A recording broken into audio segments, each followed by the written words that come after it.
오늘 우리가 이 세상을 살면서 내 삶이 참 축복되고 즐겁고 행복한 삶이 되지 못하게 하는 걸림돌이 하나 큰 것이 있습니다.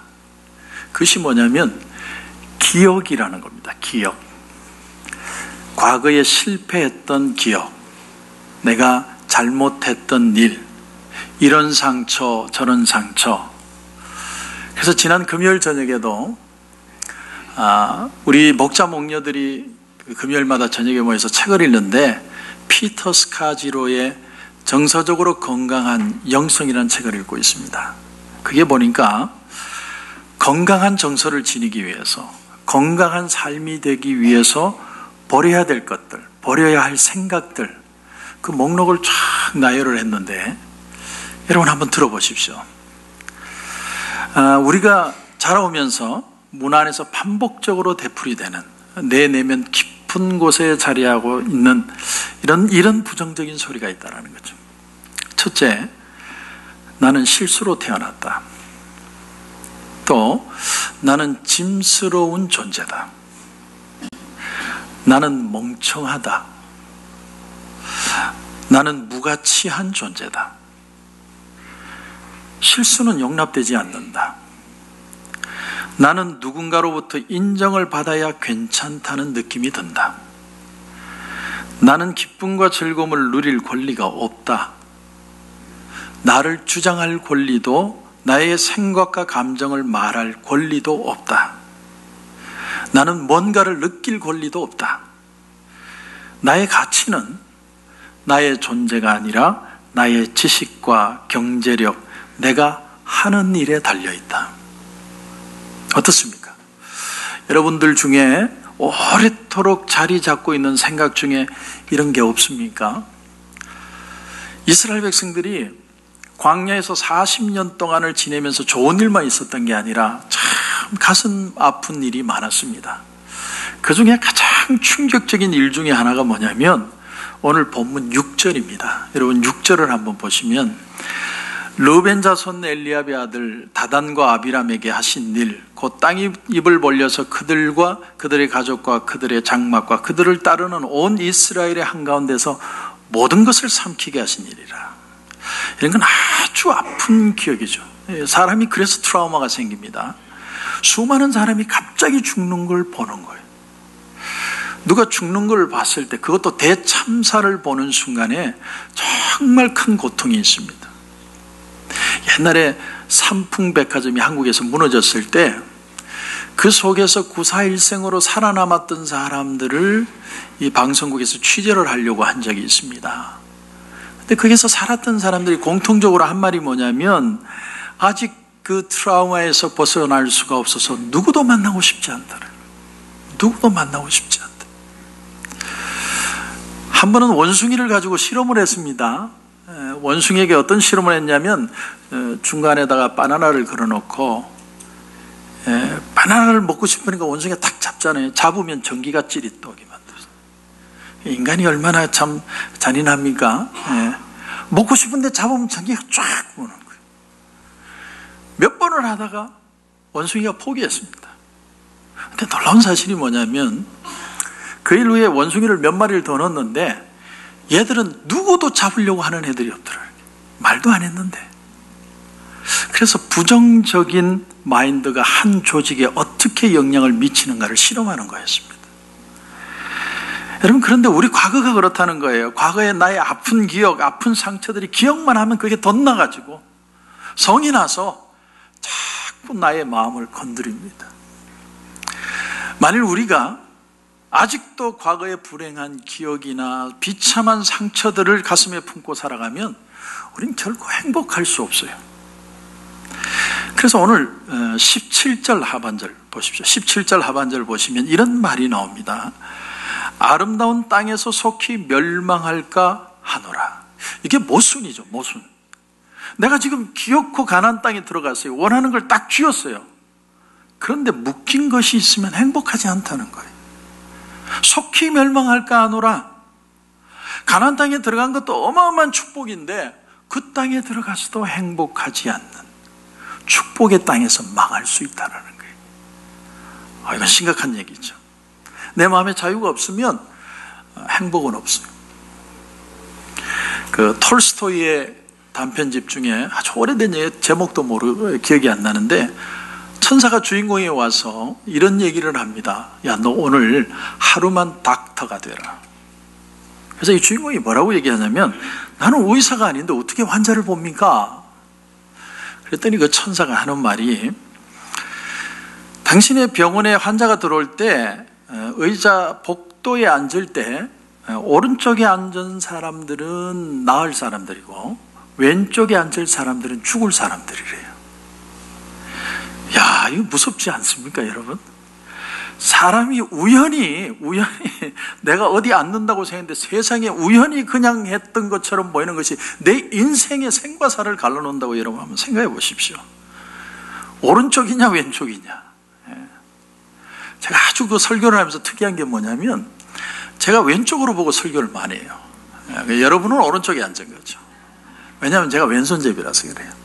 그래서 이쪽으로 돌리려고 애를 쓰는데 고개는 이쪽으로 하는데 눈은 저쪽으로 가요. 그것까지 지적하신 분이 있어요. 그런데 그 오른쪽에 앉아 있다는 게 참 신기하죠. 그래서 이렇게 앉은 분포도를 보면 이쪽으로 많이 몰려있고. 그런데 제가 드리고 싶은 말이 뭐냐면, 우리 인생에 흥하느냐 망하느냐 구원을 받느냐 멸망하느냐 차이점이 그렇게 우연처럼 보이고 별거 아닌 것처럼 보이는데, 그러나 천사의 관점에서 보면 그 죽음과 삶의 길을 갈라놓는, 단지 병원 복도의 오른쪽 왼쪽이 아니라 인생에 갈라지고 다시는 만날 수 없는 간격이 거기서 벌어진다. 그러니까 나는 어느 쪽에 앉아 있을까? 나는 왼쪽이냐 오른쪽이냐? 주님이 보실 때 주님이 생각하는 바른 곳에 있느냐 잘못된 곳에 앉아 있느냐?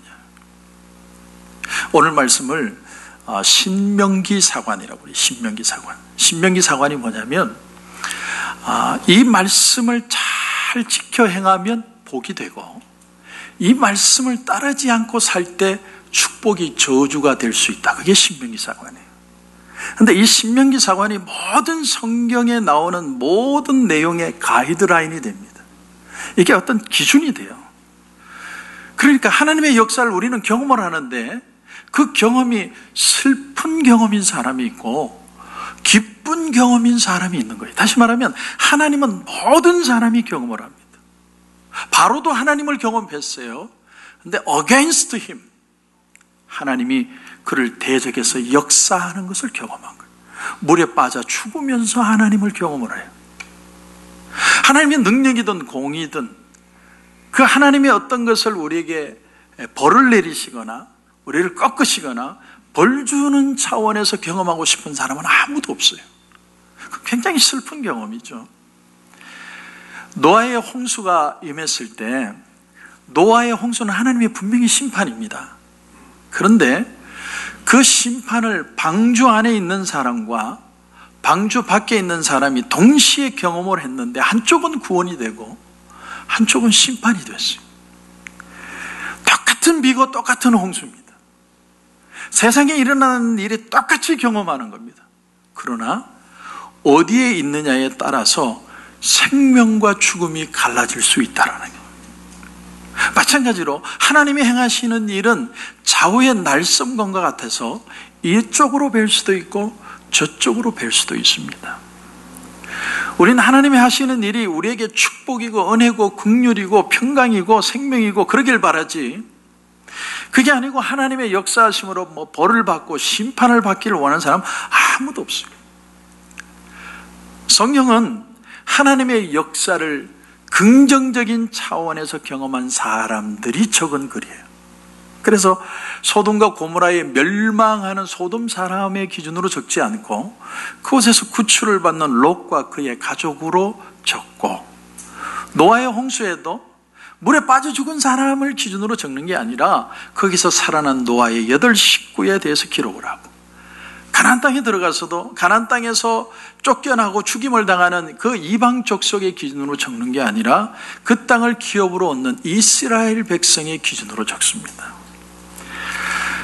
아마도 주를 믿지 않는, 예수님을 믿지 않는 사람들은 좀 불편할 거예요. 아니 어떻게 이렇게 불공평할 수 있느냐? 아니 어떻게 임의로 누구는 죽고 누구는 사느냔 말이에요.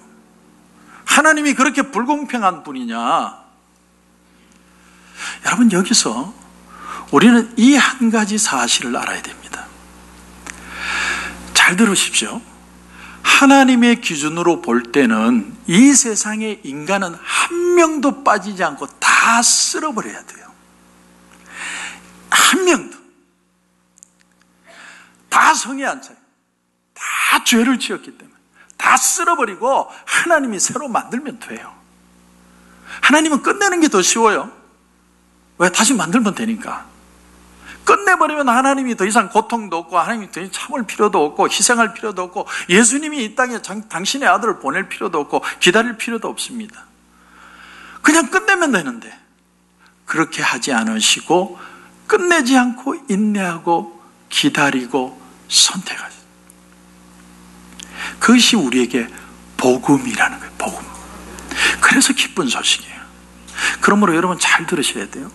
역사라는 것은 계속 발전해 가는 게 아니라 마지막이 있고 우리의 삶이라는 것은 유예 기간이라는 거예요. 유예 기간. 한정되어 있어요. 내가 왜 내 남편, 내 아내, 내 자식, 내 주변에 있는 사람들에게 복음을 전해야 되느냐면 기간이 한정되어 있기 때문에. 히브리서 9장 27절에 보면 한 번 죽는 것은 사람에게 정한 것이요 이후에는 심판이 있을 것이다. 그렇다면 우리가 과거의 아픈 기억이 아니라 내 미래의 발목을 잡는 그런 상처가 아니라 참 축복된 삶을 살려면 어떻게 살아야 되느냐? 그 답이 오늘 10절입니다. 10절. 여러분 10절을 다시 한번 보십시오. 내가 들어가 차지하려 하는 땅은 내가 나온 애굽 땅과 같지 아니하니 거기에서는 너희가 파종한 후에 발로 물대기를 채소밭에 된 것 같이 하였거니와 너희가 건너가서 차지할 땅은 산과 골짜기가 있어서 하늘에서 내리는 비를 흡수하는 땅이요. 애굽 사람들이 농사를 지어서 먹고 살 수 있는 이유는 나일강이 흐르기 때문입니다. 나일강, 이게 아프리카, 동아프리카의 젖줄이 나일강입니다. 아프리카에서 가장 긴 강이에요. 근데 이 나일강이 어디서 시작하냐면 중앙아프리카의 부룬디라는 지역에서 시작을 합니다. 거기는 비가 많이 와요. 연 강수량이 2000mm가 넘습니다. 아주 많은 비가 오는데 그 비가 흐르고 흘러서 나일강이 북쪽으로 흐르고 흘러서 지중해로 빠져나가는 겁니다. 반대로 애굽 땅은 1년 내내 비가 거의 내리지 않는 곳입니다. 퍼석퍼석한 곳. 제가 가보니까 정말 메마른 땅이에요. 만일 나일강이 없으면 애굽 사람들은 먹고 살 수가 없습니다. 그러니까 애굽은 비가 거의 오지 않기 때문에 다른 곳에서 내리는 비가 강물을 따라 흘러오기 때문에 그걸 먹고 사는 거예요. 거기에 물을 대서 그 물을 뿌려서 음식을 먹는 겁니다. 반대로 가나안 땅은 어떤 곳이냐? 오늘 11절을 다시 보면 너희가 건너가서 차지할 땅은 산과 골짜기가 있어서 하늘에서 내리는 비를 흡수하는 땅이다. 영어 성경에 보면 비를 흡수한다는 말을 drink 이렇게 표현합니다. drink. 하늘에서 내리는 빗물을 들여 마시는 거예요. 들여 마시는. 그 말씀은 하나님의 말씀을 우리도 들여 마셔야 된다는 거예요. 또 하나는 뭐냐면 그 하나님께서 이 가나안 땅을 돌보아 주시는 땅이라 케어한다는 거예요. 케어. 관심을 받고 하나님이 지켜보십니다. 그래서 신앙인들 중에는 나일강 애굽 땅과 같은 신앙인이 있고요, 가나안 땅 같은 신앙이 있어요. 애굽 땅과 같은 신앙은 어떤 신앙이냐면 자기 자신에게는 비가 별로 내리질 않아요. 영적으로는 늘 드라이합니다. 그래서 어떻게 하느냐면 은혜 받은 사람을 찾아가요. 그래서 누군가 자신에게 도움이 될 만한 사람들을 찾아가서 그 사람을 의지하고 삽니다. 행복의 비밀이 외부에 있어요. 이것이 반드시 나쁜 건 아닙니다. 우리가 어려울 때 어떻게 어쩔 줄 몰라 할 때 누군가의 도움을 받는 게 필요하죠. 그러나 습관이 되면 안 돼요. 무조건 일만 생기면 누구를 찾아가는 게 아니에요. 그래서 하나님이 네가 들어가 차지할 땅은 네가 나온 애굽과 같지 않다. 여러분, 예수 믿기 전에요, 고민되는 일만 생기면 용한 점쟁이를 찾아다니던 분들은요, 예수 믿고 나서도 용한 예언하시는 분 찾아다닐 가능성이 많습니다. 그러나 그것은 늘 해버릇하게 되면 오히려 그 사람의 믿음에 방해가 돼요. 의인은 믿음으로 살리라고 했지, 의인이 은사로 살고 예언으로 살리라고 말씀하지 않았습니다. 하나님이 예언을 주시는 목적은 앞날을 보여주고, 야, 리버사이드 땅값이 곧 오른다, 그게 살아, 그런 게 예언이 아니고요, 권면하고 덕을 끼치고 우리의 삶을 안위하기 위해서 주시는 거예요.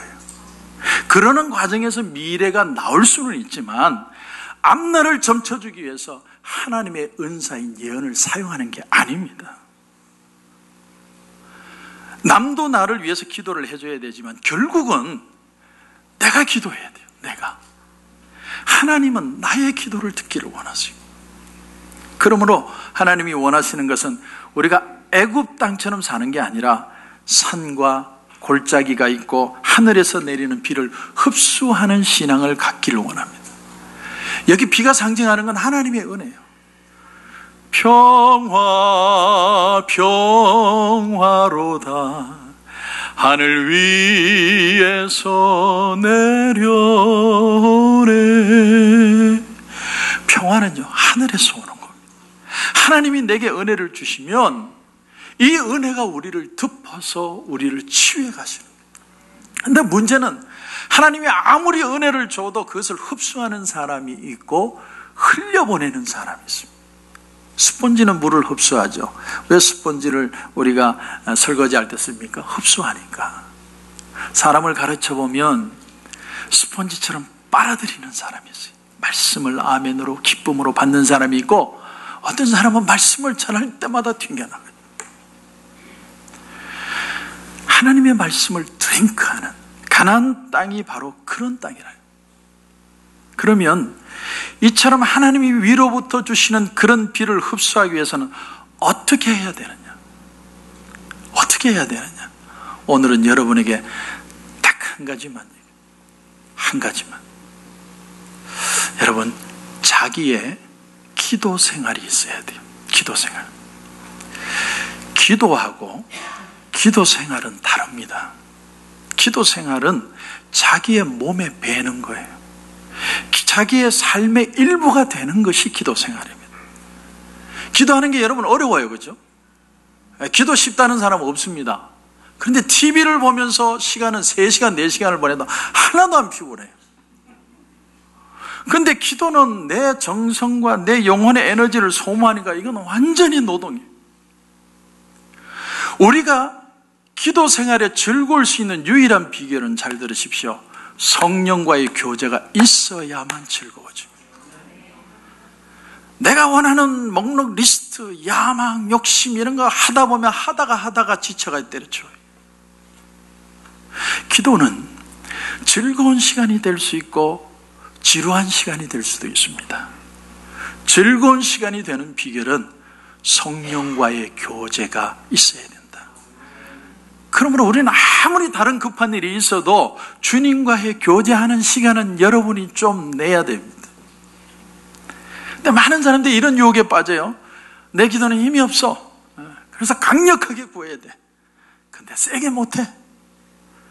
그래서 저한테 혹시 기도받는 분들 보면, 목사님 세게 기도해 주세요. 세게 기도. 뭐 세게 기도하라는 거 뭐 어떻게 막 힘을 주고 합니까?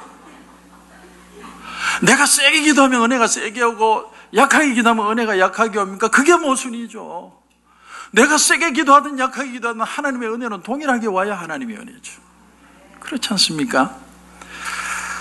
우리가 기도할 때 무슨 소나무 뿌리를 하나 뽑아야만 기도가 응답이 되고, 낙엽 떨어지면 응답이 안 되고, 우리가 기도에 대한 기준이 달라져야 돼요. 저도 이제 누군가의 추천서를 쓸 때가 있습니다. 추천서. 근데 이건 우리끼리 얘기니까 우리끼리만.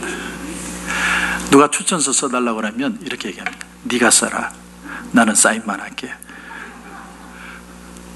그런데 그렇게 싸우는 사람들을 보면 너무 미안해가지고 겨우 자기 표현을 하는 분이 있더라고요. 그럼 제가 하는 말이 있어요. 좀 세게 적지. 뭐 이렇게 약하게 적었냐. 좀 세게 적지. 그처럼 기도를 굉장히 세게 해야 하나님 들으시고, 부드럽게 하면은 하나님은 안 들으시고. 여러분, 결국이요, 기도는, 기도 생활이 우리가 매일 주님에게 은혜를 받는 시간이 되어야만 합니다. 시편 1편의 시냇가에 심은 나무는 철을 따라 열매를 맺고 그 잎사귀가 마르지 않는다. 잎사귀가 마르지 않는다는 건 우리가 영적으로 풍성한 삶을 말합니다. 매일같이 하나님의 은혜가 있는 거예요. 드라이하지 않고 내게 기쁨이 있고 잔잔한 소망이 있고 감격이 있고 무언가 내가 살아야 될 이유를 가지기 시작하고. 그런데 그 잎사귀가 마르지 않는 비결이 뭐냐? 오늘 11절 다시 보니까 너희가 건너가서 차지할 땅은 산과 골짜기가 있어서 하늘에서 내리는 비를 흡수하는 땅이요 내 하나님 여호와께서 돌보아 주시는 땅이다. 하나님의 은혜를 주기적으로 지속적으로 빨아들일 수가 있기 때문에 싱싱한 거예요. 이게 오늘 말씀의 비밀인데, 기도 생활이라는 건요 하나님의 은혜를 계속 흡수하는 거예요. 흡수하는 겁니다. 그러므로 여러분의 기도 생활은 아무리 바쁠지라도 기도만큼은 서두르지 말고 주님과의 교제의 시간을 가져야 돼요. 그래서 사도 바울이 우리가 마음으로 기도하고 영으로 기도하고 마음으로 찬양하고 영으로 찬양한다, 그렇게 얘기를 했고, 유다서에 보면 너희는 너희의 지극히 거룩한 믿음 위에 자신을 세우며 성령으로 기도하라. Pray in the Holy Spirit. 성령 안에서 기도하라는 거예요. 그러므로 내 잎사귀가 마르지 않고 내 영혼이 마르지 않고 내 삶이 진짜 축복된 삶이 살게 되기 위해서는 오늘 내 기도 생활이 필요한데, 그 기도가 일회성의 기도가 아니라 기도의 생활이 되려면 성령 안에서 기도하는 훈련을 해야만 합니다. 그거 배워야 돼요. 이게 오늘 설교의 답이에요. 근데 답은 답이라고 그러는데 그 답이 뭔지 아직 모르겠어요. 책을 읽다가 마르틴 루터가 여기에 대한 아주 좋은 답을 했습니다. 아주 좋은 답이에요. 루터는 우리에게 성령의 뜻에 민감하고 성령을 경험하기 위해서 한 가지 묘법을 설명을 하는데, 그게 뭐냐면 잘 들으셔야 됩니다. 아주 단순한 것 같은데 아주 귀한 거예요. 하나님의 말씀을 깊이 새김질하라, 이렇게 표현합니다. 하나님의 말씀을 깊이 새김질하라. 새김질이 뭐예요? 손은 위가 몇 개입니까? 4개가 돼가지고 하루 종일 씹는다고 그래요. 넘겼다가 올렸다가 넘겼다가 올렸다가 하루 종일 새김질, 말씀을 씹는 거예요. 말씀을 묵상하는 거예요. 그래서 마르틴 루터는 구체적으로 이렇게 하는 것이다 가르쳐 줍니다. 한번 들어보십시오. 성경 본문에서 가르침을 찾아내야 된다. 본문을 거르고 또 걸러서 이 말씀이 나에게 어떤 것을 말해주는가를 깊이 생각해 봐야 된다. 그게 새김질이에요. 예를 들어서 오늘 본문을 가지고 적용해 보면, 너희가 건너가서 차지할 땅은 산과 골짜기가 있어서 하늘에서 내리는 비를 흡수하는 땅이요 내 하나님 여호와께서 돌봐주시는 땅이다. 이 말씀을 들으면요, 이 말씀을 깊이 생각해 보는 거예요. 아하, 내 삶이 축복이 되려면 하늘로부터 하나님이 주시는 은혜를 받아야 되는 거구나. 은혜라는 것은 비 같은 것이구나. 하나님, 은혜를 비처럼 받게 하여 주옵소서. 또 생각하는 겁니다. 아하, 내가 은혜를 받지 못하는 나를 가로막고 있는 것이 무엇인가? 하나님, 그것이 무엇입니까? 알게 해 주시옵소서. 그것이 뚫리게 하시고 해결되게 하셔서 은혜의 단비를 맛보게 하여 주옵소서. 또한 내 하나님 여호와께서 돌보아 주시는 땅이다. 아, 내가 있는 가정, 내가 있는 교회, 내가 하는 비즈니스를 하나님이 케어하시는구나. 그렇다면 하나님이 내 가정, 내 직장, 내 교회를 케어하신다는 말이 무슨 말일까? 어떻게 받아들여야 될까? 하나님이 나를 케어하신다면 나는 어떤 자세로 살아야 할까? 그걸 두고 고민하고 생각하고 그걸 기도하기 시작하는 거예요. 이게 묵상이에요. 그렇게 기도하는 겁니다. 그리고 말틴 루터는 이런 말을 합니다. 이제 깨달음이 왔다면 그것을 감사로, 그 다음엔 고백으로, 그 다음엔 기도로 연결시켜라. 할렐루야. 그럴 때 성령이 임하시는 역사를 경험하게 된다는 거예요. 기도 생활을 통해서 지속적으로 은혜를 받아 버릇해야 돼요. 그런 은혜에 대한 맛봄이 있어야 신앙의 삶이 즐거워질 수 있습니다. 여러분, 우리의 영이 메마르지 않고 행복한 삶을 살기 위해서는 꾸준히 하나님의 말씀을 깨닫기 위해서 묵상하고 또 묵상하고 또 기억하고, 하나님이 이 말씀이 나에게 뭘 주길 원하시는 겁니다. 그걸 붙들고 기도해 봅시다. 그것을 붙들고 기도하면 성령이 임하는 것을 느끼게 되어 있습니다. 그런데 오늘 본문의 11절을 다시 보면, 너희가 건너가서 차지할 땅은 산과 골짜기가 있어서 하늘에서 내리는 비를 흡수하는 땅이요. 그 땅에 뭐가 있다고 얘기합니까? 산과 골짜기가 있다. 여러분, 애굽 땅은 평평한 땅이에요. 높은 게 없어요. 가나안 땅은 산과 골짜기가 있다. 다시 말하면 인생의 우여곡절이 있다는 거예요. 하나님을 믿어도 고통이 오고 하나님을 섬겨도 어려움이 온다는 거예요. 그러나 산이 높을수록 골이 깊지만 또 골이 깊을수록 산이 높은 것처럼 내가 이길 수 없고 내가 할 수 없기에 하나님을 더 의지함으로 은혜가 넘치게 되는 것이 신앙 생활이라는 거예요. 고난이 와도 받아들이세요. 신앙의 삶이라는 건 받아들이는 거지 튕겨내는 게 아니에요. 하나님, 내 힘으로는 이길 수 없지만 받아들이겠습니다. 은혜로 이겨내게 하여 주시옵소서. 그게 신앙이에요. 어떤 사람들은 저에게 이런 얘기를 합니다. 애굽 땅이 더 편하지 않습니까? 편편하니까, 신경 안 써도 되니까, 그냥 살면 되니까. 그러나 애굽 땅은 종이 되었던 땅이에요. 노예의 땅이에요. 하나님이 우리에게 주신 자유, 하나님이 주신 우리에게 해방, 그 땅은 비가 내리는 땅이고 산과 골짜기가 있는 곳. 여러분, 우리의 과거에 아픔들이 있고 고통이 있는데 그것을 자유하기 위해서는 다른 방법이 있는 게 아니라 하나님의 은혜를 받아야만 돼요. 은혜가 덮지 않으면 과거의 상처는 해결이 안 돼요. 여러분, 말씀을 깊이 깨닫게 해달라고 여러분 말씀 안에 들어가고 성령에 구하십시오. 성경책을 읽기 전에 기도하고 하십시오. 성령께서 내게 깨달음을 달라고. 그리고 묵상하고 또 묵상하십시오. 그리고 그 말씀이 잡히면 그걸 가지고 기도하세요. 그걸 가지고 기도하면 성령이 임하기를 시작합니다. 하나님의 은혜가 느껴지기 시작하고 어떤 어려움이 와도 어려움보다 크신 하나님의 평안이 여러분 가운데 임하기를 시작합니다. 그래야만 여러분의 과거에서 진짜 자유할 수 있고 어떤 어려움이 와도 걸어갈 수 있고 내가 서 있는 땅이 하나님의 축복의 땅이 될 수 있습니다. 그런 은혜가 저와 여러분 가운데 넘치시기를 주님의 이름으로 축원합니다.